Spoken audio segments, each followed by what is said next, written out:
All right. Hi, Victor. you. Thank you for coming back for the third time. You know I like the number 3. So I'm making you the presenter. Look forward to hearing your voice again, buddy. And I know you prepared something with us with some people that were market masters in the 30s and 50s, and looking forward to talking to you. It's been a while.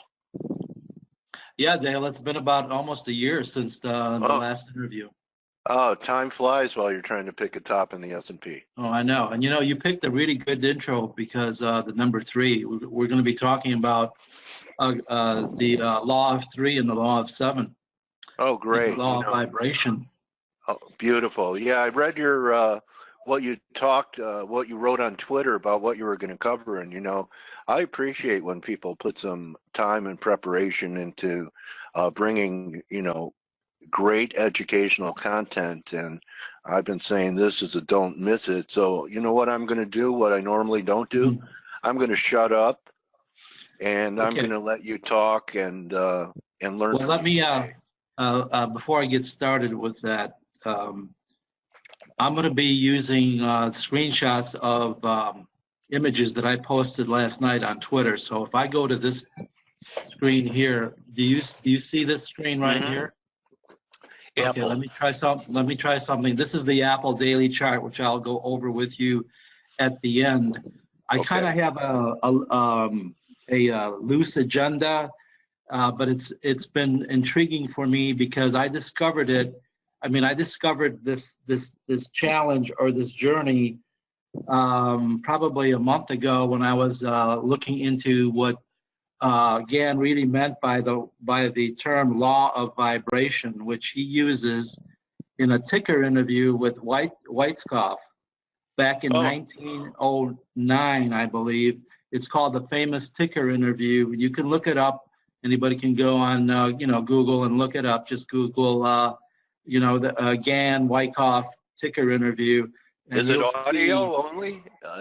It's just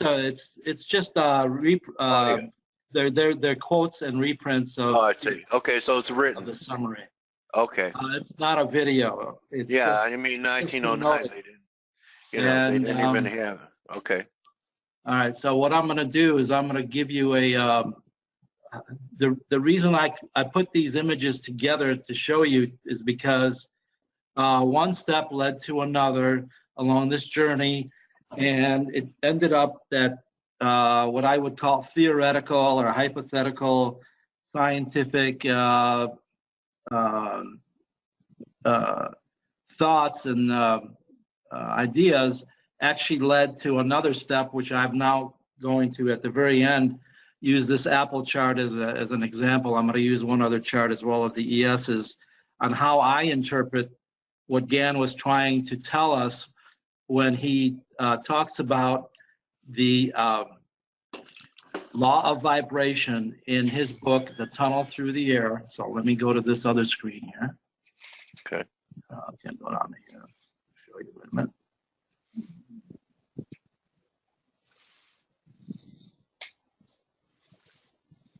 Sorry. Give me 1 second. Okay. Take your time. Yeah. Okay, here we go. I'm going to put the cover of the book on the screen for you. There you go. Wow, airplanes falling out of the sky. Right, airplanes falling out of the sky. It almost looks like when you read the book. When I first got this book, and I read it the first time around, I thought this is junk.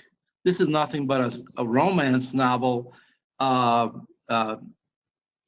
into a sci-fi novel, because there's a sci-fi fiction type of theme going through it, and I'm going, this ain't gonna work for me. It's not going to give me any additional trading technique information that I could really use.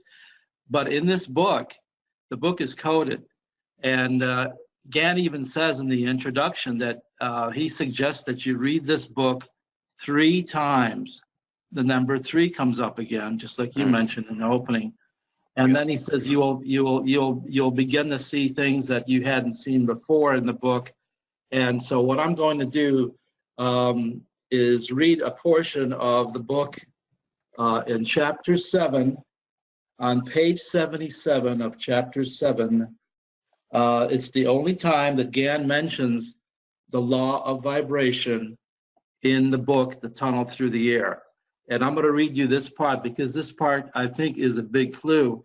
He says that in making my calculations on the stock market or any future event, I get the past history and find out what cycle we are in and then predict the curve for the future, which is a repetition of past market movements. And here's where he says the next sentence is, the great law of vibration is based on like producing like. Like causes produce like effects, and he goes on to mention the wireless telegraph, the phonograph, and the radio. So he was into, at that point in time, cycles. And this is, I think, a clue to what he's talking about in the law of vibration. Now, there's another book that came out by Tony Plummer. It's called The Law of Vibration, where he has the subtitle of the book, The Revelation of William D. Gann. And here he talks about the linkage between the wording, the law of vibration, the law of 3, the law of 7. He brings up the fact that Gurdjieff, the Armenian-Russian mystic in the early 1900s, also wrote books that were coded. And he brings those two guys together. And one of the better books that I've read on the Gurdjieff link and Gann is the following, and I'll go to that right now. Just give me a second. So these are universal laws that he discovered to apply to the markets. I think so. I think he discovered that if you know that the cycles work in all time frames and in all instances throughout the universe, then you will have a key to an understanding of how the markets move from point A to point B, from pivot high to pivot lows. Okay. And let me just get this going here. And you also mentioned another guy, Stephen. It starts with a P, huh? Yeah, Stephen. His name is pretty funny to pronounce because if you first look at it, it looks like you should say the name is P-U-E-T-Z, Putz, but I think he probably goes by Pites or some other variation. Now, I posted a video he did on YouTube last night, and you can look at my Twitter feed, and he's interviewed for about 50 minutes, and he talks about his theory about the unified cycle theory, which it's an amazing book. It's over 450 pages long, which I'll go to. Wow. And he talks about cycles as long as billions of years to as short as 28 days. That's what caught my eye. But he mentions that the cycles have a habit of putting together linkages in groups of 3. Here's your number 3 again. That's why I wanted to bring that up to you. Huh. Here's the book. There are a lot of, popular things, the third time's a charm or the third planet from the sun. Right. You know what I mean? The hat trick is 3 goals. There are a lot of 3s out there, even, the Trinity. Mm-hmm. So I just by, accident came to believe it was a number of completion. Well, the number of completion could be 9 and it could be 0. Also, the number in numerology, in numerology, the number 9 not only is the number of completion, but it's the number of initiation, which I'm going to show you next. Okay. Because I think it's very interesting that what this guy Tony Plummer did, he linked the Gann emblem, which is the circle and the square and the triangle, all in in one setting with the Enneagram, which also is a moving object image that is constantly changing. And I'm going to show you that image right now. Okay. Yeah, let me find it here.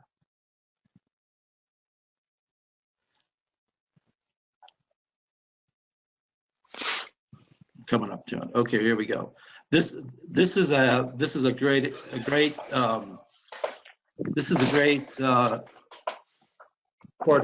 portrait of the Enneagram, which is spelled Enneagram,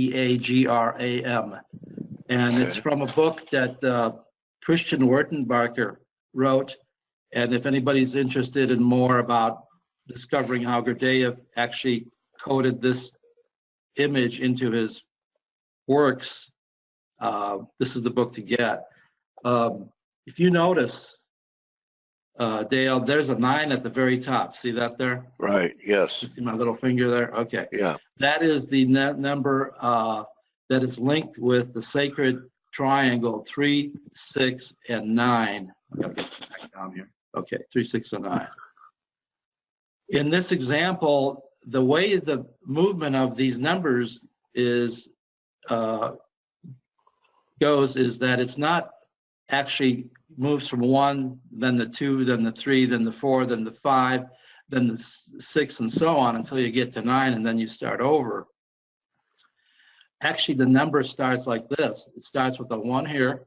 It drops to 4. It doesn't go to 2 next. It drops from 1 to 4, then from 4 to 2, then from 2 to 8, and then from 8 to 5, and then from 5 to 7, and then finally the last link is 7 to 1, and then the whole cycle repeats.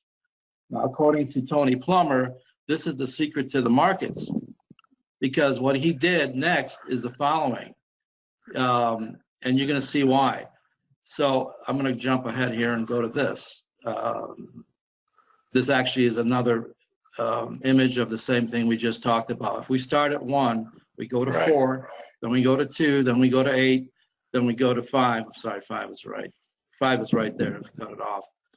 Then we go to 7, and then we finally go back up to 1, and the cycle starts over again. You notice the 1 and the 8 is in the position of like a double top, and you can draw a horizontal line across here. And there's a reason for it. So what Tony Plummer says is, if you take this diagram and convert it into something that looks like this, and you have a creative shock here. This is where wave 1, let's say you're talking about Elliott wave. Wave 1 is it would start here, correct? So there's something that happened here that created the initial impulse. So what he does, he believes that cycles don't work in the way Elliott would say it would be, the 1, 2, 3, 4, 5 up, and then A, B, C down, and then the recycles. He says you want to look at 1, 2, 3 up, and A, B, C down. Interesting. If you remember what we did, we went the from 1. Elliottian would say that's all corrective. That's right. Okay. But what I remember, and I can't remember the author's name, there's a book at the Cleveland Public Library by some Forex author where he also claimed the same thing. Don't think about analyzing your market in terms of Elliott wave procedures, but that the markets move in a 1, 2, 3 up pattern, and then it corrects in a 1, 2, 3 down pattern. And if you think about it, this 1 is this right here is the shock. This right here, Passive shock. Yeah, it's the initiation stage. It's the initial 1, but it jumps back down to 2, or 4 rather, and 4 is. I'll show you where 4 is on here. 4 is right here. It's a new high, and then the correction phase is the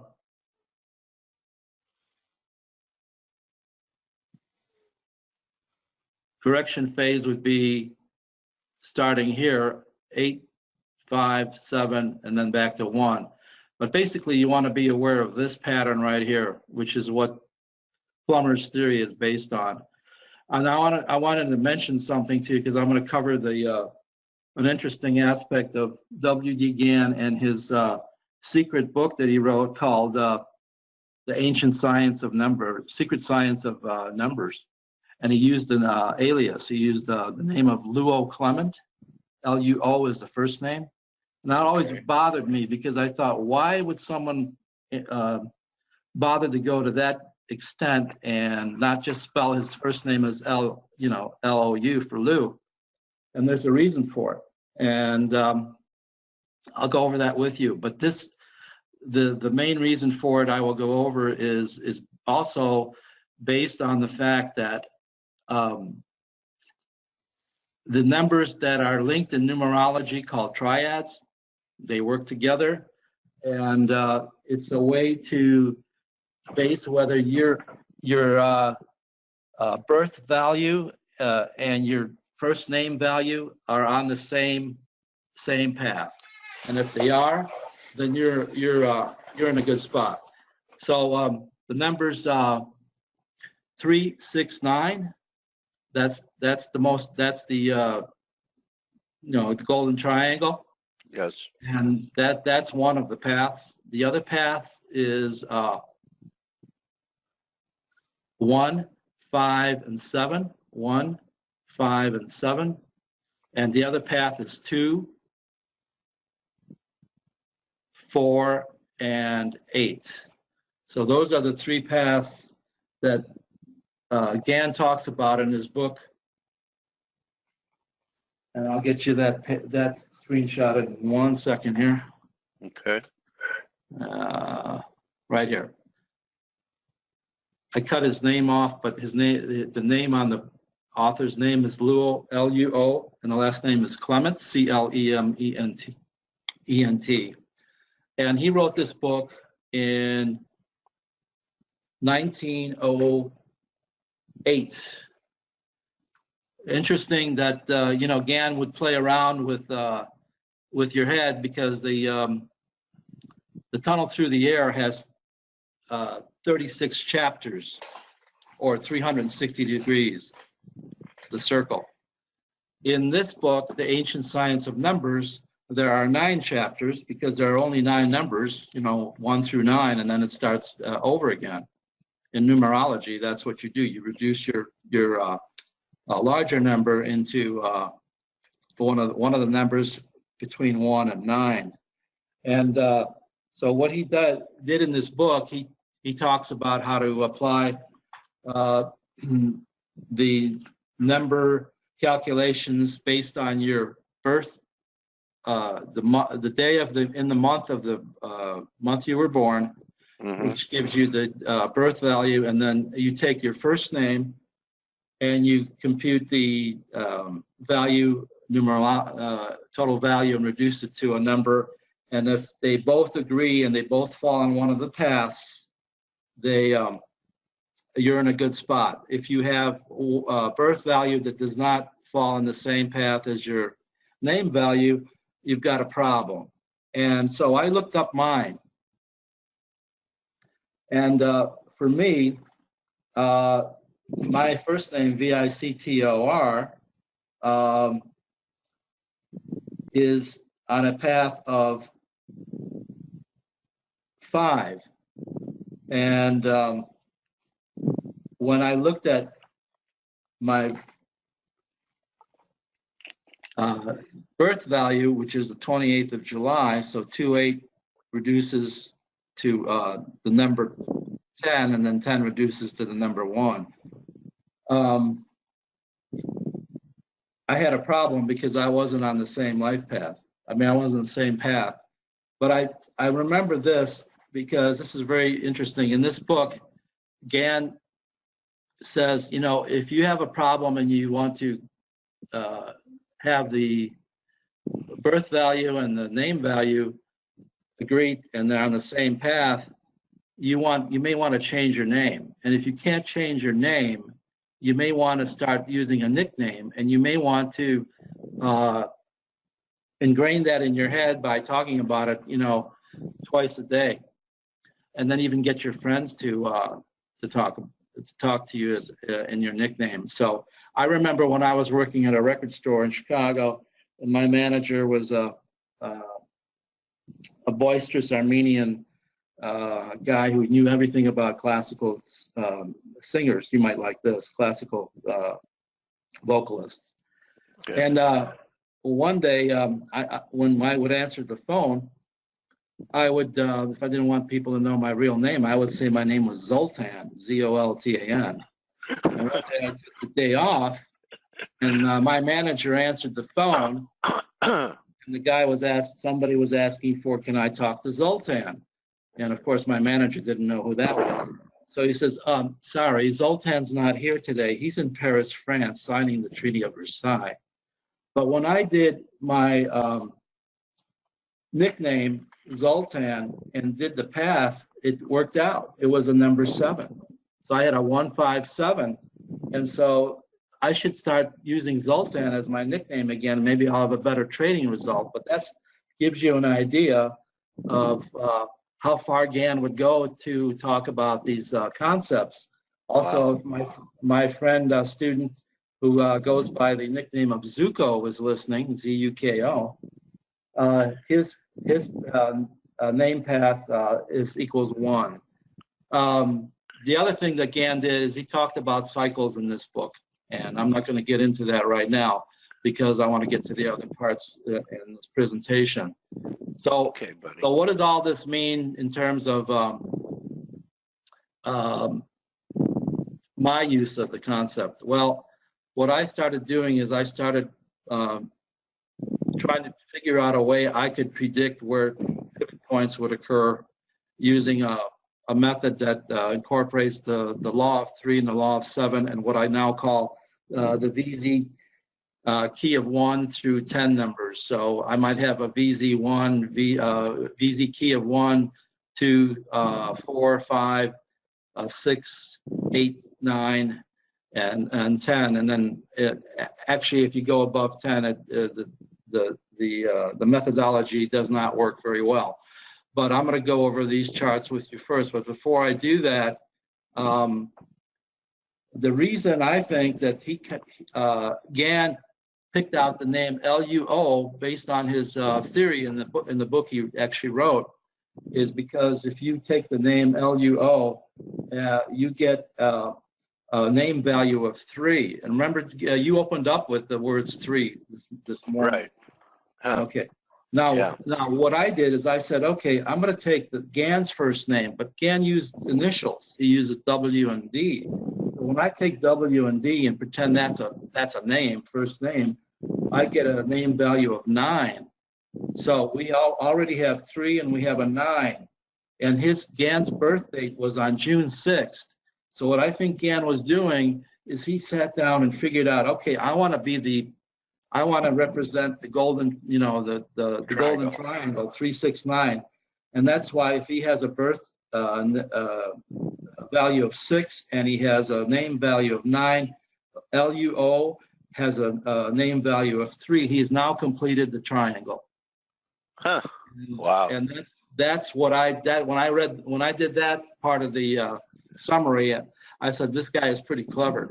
So did he have a long, fulfilling, happy, prosperous life after he made all these adjustments? You know what? A lot of people say he did, but actually his son near the end of Gann's life said he didn't, and that he died basically not with very much money in his bank account. So that's something to think about. Yeah, they say that about R.N. Elliott too, that he died broke. Yeah, he died broke too. By the way, did you know that my birthday, July 28th, is the same as Elliott's? Wow. Yeah. So I you never know what happened, what transpired with the family history and finances over time, because there's so many things that people claim that they did or didn't do. Does our president need to make some changes on his first name, or the Donald. Maybe that's why you went with the Donald Well, instead of maybe. Donald. You know what? I'll Huh? have to check in. I'll have to check into that for you. Yeah. All right, buddy. But here's before we go further on here, I found a guy who has written a book, and his name is Eric Penica. It's right here. It's called GAN Science: The Periodic Table and the Law of Vibration. It's published by that company called the Secret Science Institute in LA. And I've talked to the guy because I bought one of his books called Wheels Within Wheels by Louis Ferrara. I spent $500 on the book. So this particular book is selling for $4,500, but here's a partial contents of it. So when I looked at it, I wanted to see if he had anything to show that, you know, I was on the right path. And here we go. We got harmonic resonance. There's an author named Keeley, 369. Keeley's thirds and octaves. By the way, octaves in music, musicians make great traders because they are operating under the octave law of 7. Lowell Clements, here's chapter 13 where he says what's in a name. I don't know, he may have discovered the same thing I did right there. And but let's go on further here. So see if I haven't missed anything. Okay, there's one interesting thing, one more thing about the tunnel through the air. I noticed this on my own, but Olga Morales, who's written a book called on GAN and the number 7, mentions the same thing. I discovered this independently. I didn't know if anybody else did, but in GAN's book, The Tunnel Through the Air, let me just get a drink of water here.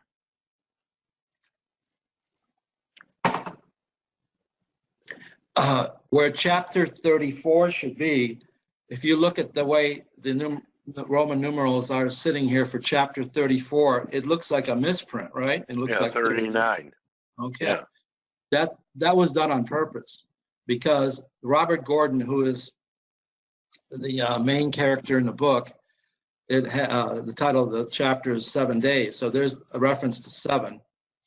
And what GAN did cleverly, and Tony Plemmer points this out in his book, Law of Vibration, he wanted to point out that in this page 1 of this chapter, 34, if you take the numbers 34 and you reduce them to 7, you have that aspect. And if you take the misprint of 39, that reduces to 12, and then 12 reduces to 3.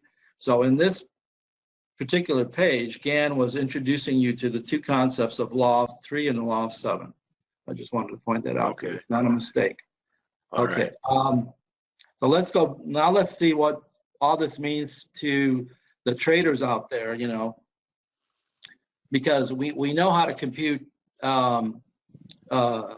price targets. I do that all day long using a GAN method for price. But I wanted to see if I could figure out a way to compute time targets based on, you know, pivot highs and pivot lows using my method that I mentioned before, the law of 3, the law of 7, and the VZ key of 1, 2, 4, 5, 6, 8, 9, and 10. And so let's just go over this right now. I'm going to give you an older chart here. Okay, here we go. This is a chart of the ESs, and I set some GAN angles all the way back to the February low of this year. Okay. This line here, no, you can't read it right here because it's very faint, but it is the 45-degree angle 1x1 line, the famous 1x1. So what GAN would say is anything trading below the 1x1 is in a weakened position, and if you're a bull, and if it's trading above the 1x1, it's in a very strong position if you're a bull. So what we see here is, since right here there was an attempt to move above the 1x1 and it failed, and GAN would always say, you know, look for market reactions or penetrations through the angles. So here was a rejection. Yeah. Here's another lower Gann angle, and here was support. Here was support again. So right now, this is what you'd call the 2x1. And the 2x1 angle is the next major angle below the 1x1. And so we're in a market that's in between the 1x1 and the 2x1, which to me is pretty bullish. It's not the ideal setting. The other thing is, if you notice, I left some Astro trading lines on here. The Saturn line was 2792, and that you convert longitude of the planet on a 360-degree zodiac wheel. Yeah, we got there yesterday, I think 88. Mm-hmm. And so you see here was a pivot low that hit right on the Saturn line. But while I was paying attention to the Neptune line, I cut this off here. This is the Neptune line here, and you see the market reacted right here and dropped back down, tried it again, and went through it. Normally, when you have the market moving above these lines or below them, you have a good trading opportunity.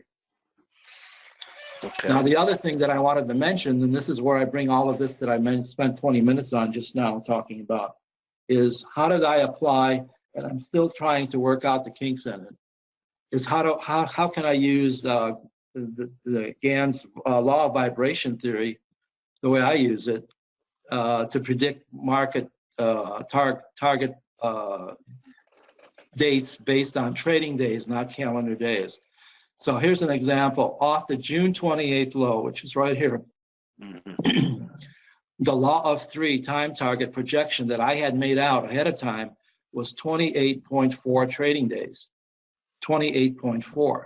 The actual pivot top was 27 trading days on August 7th. I found out that the method is accurate with +1 or minus on a daily chart. It's less accurate on a weekly chart. Excuse me. It's off by as many as 2 days on a weekly chart, 2 or 3 days. So I'm sticking with a daily chart for these projections when I do them. So I'm constantly doing projections off of these, and you can do them off a pivot low, and you can do them off a pivot high as well. I could probably do one from here. If I did one from here to get to this, which I can do later on in the day and post it, you'll see what I mean. So you can do them off pivot lows, and you can do them off pivot highs. So let's go next. The next chart is the Apple chart. Yeah. And the Apple chart, there's a June 25 pivot low, which I used because that's a major low here. You can't see the rest of the left-hand side, but this is a major low.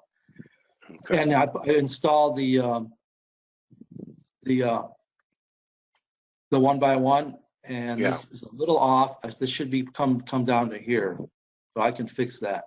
So we're at an inflection point here or an acceleration point. Yes, we are. That's a good observation. We are. We're at the 2x1. This is the 2x1. This is the 1x1. But if you notice, this period between here and here, all of this here, did a lot of damage, because usually if you're in a healthy up market, the bars should follow your 1x1. Right. But because of all of this sideways retracement action, there's a correction here actually. Like it weakened the Apple trading bars. So notice here it hit the 1x1, 2x1, excuse me, right here and here, and rejected. That was another reason. But here we are again. We're back to the 2x1 right now. So it's a good point to look and see what happens. I took see where my notes are here. I took the method and I tried to project time targets again using this pivot here and this pivot here and this pivot here. And now I put my book aside, so I don't know what I did with my notes. But I'll have to post the results later on. So it's interesting that I'm thinking that if I use Gann angles and I use this other method, the VZ law of 3 and 7 and VZ key of 1 and so on method, I will be able to get more accurate projections based on where the markets are inflecting, right here Yeah. to right here, and then we're up to here again. So I wanted to point that out because that's my latest thing. Because I think Spencer, who goes by Spinman, and he goes by Spencer now on Twitter, he's one of my first students. Right. Yeah. He wanted to know if I had anything interesting at VZ Labs to come out with today. Well, Spencer, I did. It was this whole idea of trying to use a method that's not being widely used to project pivot highs to pivot lows with consistency. So it's a work in progress, and that's what I wanted to mention to you. In terms of other conversations I've had with people and traders and students, is the market rigged? Is the market a big black box now, where technical analysis you can throw it in the garbage can? I don't know how you feel about that. I don't think so. Okay. Well, I don't think so either. I still see things that work. Yeah, I do too. I still see things that work, but I can tell you one thing that miserably failed is I had a method which is like the Bradley indicator. Oh yeah. And Bradley uses a series of planets, and he computes the declinations, and then he plots them and puts them on a chart. And if you look at a Bradley right now, the Bradley indicator was predicting a huge drop at the end of July and beginning of August, and going into a kind of a huge correction into November. But that hasn't panned out yet. Yeah. Now I created a method called VZ-VMEMA, which is a shorthand for MEM. Let's see, VZ-MEVEMA, the shorthand for the three planets Mercury, Venus, and Mars. And I took the declinations of those planets as a short version of a Bradley, because I didn't have time to work out the Bradley stuff every day. And it failed miserably. It failed in January, and it failed in July. So I just wanted to mention that to you, because usually when I see that happening, because the VZ-VMEMA method to predict tops and bottoms was about 80% accurate going back to 1987. And then all of a sudden it didn't work, but Bradley didn't work either. So just so you know, I don't just not everything works all of the time. And, you know, there's different rhythms. You're talking about it. Certain things may work better depending upon the vibration we're in. And the other thing, and what you bring up is very good, because two things. There's what they call inversions, where your cycle actually doesn't top out, but actually keeps going. And if you remember the big solar eclipse from last year on my son's birthday, August 21. Yeah. Well, I tracked that because I remember reading in a book by Larry Pesavento. You know Larry, you probably interviewed Larry. He's got three excellent books on astro trading, and in one of his books and where he talks about eclipses, he says, be careful. Excuse me. He says, be careful if you're in a market top and you have an eclipse pattern and the market doesn't drop, it's a good indicator the market's going to go much higher. And that's exactly what happened from last August to now.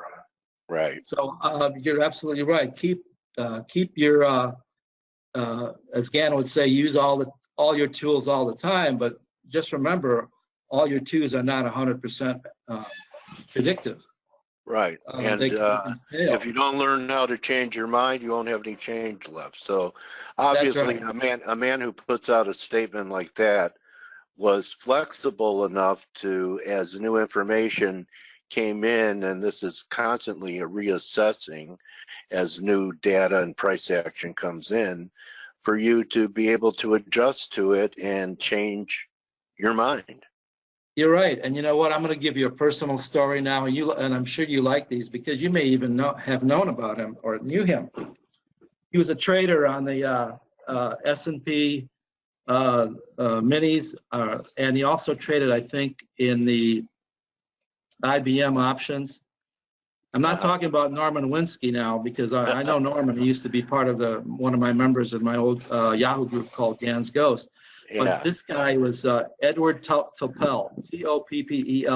Yeah, I don't He know. lived on the North Shore in Chicago. Where I met him was I had started a Sherlock Holmes club in Chicago called the Criterion Bar Association. And when people see the card, they go, "What are you, a law firm?" I go, "No, this is where Sherlock Holmes is notified that there's a Dr. Watson that is looking for a roommate." And so he meets his friend Stanford at a restaurant which I've been to in London in the financial district. It's called the Criterion Bar. Okay. And they're only open for lunch and dinner. So right. That's where the name of the group came from. But basically, Edward was one of our members. And I didn't know at the time, because I wasn't into trading yet, that he was, a trader on the S&Ps. But he wrote an excellent book. He passed away a few years ago, unfortunately. He wrote a book called Zen in the Markets, where he talks about what we just covered, that if you get too predictive and you think you're 100% right, the market will chew you up and grind you out and throw you in the garbage can. And that was his major point in the book, that you learn to go with the flow, use your indicators, but the market has the ultimate rule over you. And if you don't accept that, then you're not going to be around for a while. Stay humble or be humbled. Right. Stay humble. So I'm going to ask you quickly, because I haven't talked to you for a while. What do you think the market's going to do? Because we have a cycle pattern that's due to top out here, but it's not topping yet. And other people say, well, it's going to go even higher. But I think the markets are extended, and we're due for a reversal. And if you look at Tom DeMark, he's sequential patterns, they had the pattern bar 13 on a weekly daily chart actually hit last week. But I've also noticed in the past, when I was using DeMark 13s, that if the market went above your 13 predicted market top bar, it usually means much higher prices ahead. So just give you a warning. Okay, so I'm looking for a shakeout in the market, and then new all-time highs next year. But I do think that there's potential for a shakeout into the midterms. Right. And the other thing I wanted to mention, for those people, I didn't post Forex charts, and I want to do that next time maybe. What's the best way for people to get a hold of you, Victor? Because a lot of people have a hard time finding teachers with the kind of knowledge that you have. It doesn't take that much to teach a 3-drive with RSI filters and fibs and everything, but you've had a lifetime of studying these masters and trying to come up with your own edge with what you've learned. Is Twitter the best way for them to reach you, at Victor Zuberev? Yes, they can either direct message me on Twitter at my handle is at Victor Zuberev. It's my first and last name strung together. Okay. Zubarev. Or they can send me an email at Victor, all lowercase letters, Victor Zuberev at yahoo.com. All right. So all I'm going to ask from you, Victor, is if I need to change my first name from Dale to DJ or something like that. Well, the only thing I need for me to get you that information, did you ever have a nickname? Yeah. They weren't flattering. Anyway, but it has something to do with pink. All right, people would make fun of my last name. What I need is I just need your the day in the month you were born. I don't even need the month. I just need the date. 5/27. Okay. All right, I will get back to you because I can do that in a few minutes. Thank you so much, buddy, for coming back You're on. welcome. It's a For pleasure. your third appearance, and I'm so glad you talked about. I learned that 3 is not the number of completion, 9 is. So that means we have at least 6 more interviews together. And as a 3-dog night would say, 1 is the loneliness number. All right, my trading warrior brother. Okay, Thank you, take Victor. care. Thank you, Dale. Everyone, thank Appreciate Victor it. Zuberev and follow him on Twitter. And if you want to learn this type of work, you can't find a better guy than Victor. So Thank you, that's a Dale. wrap for us, everybody. The nifty reverse. EG was a decent call today, guys, don't you think? So that was one of them. Where is it here? Yeah, Blake and I were talking about it during the session. Pretty nice break here. And EG, right? So it was on this candle. I booked it in case we get, 1, 2, and another shot up. I don't know what the Aussie did, but it probably popped off that 3 drive. No trip to Hollywood. But yeah, the 3 drive, we're getting some upside here. And the S&Ps are trying to hold. But you look at the 4-hour of the S&Ps and we're still back underneath the throwover as we are in the Dow. And actually the NASDAQ is a relative weakness today, guys, down 0.5% compared to, which is different than last week when I was away and it was grinding me.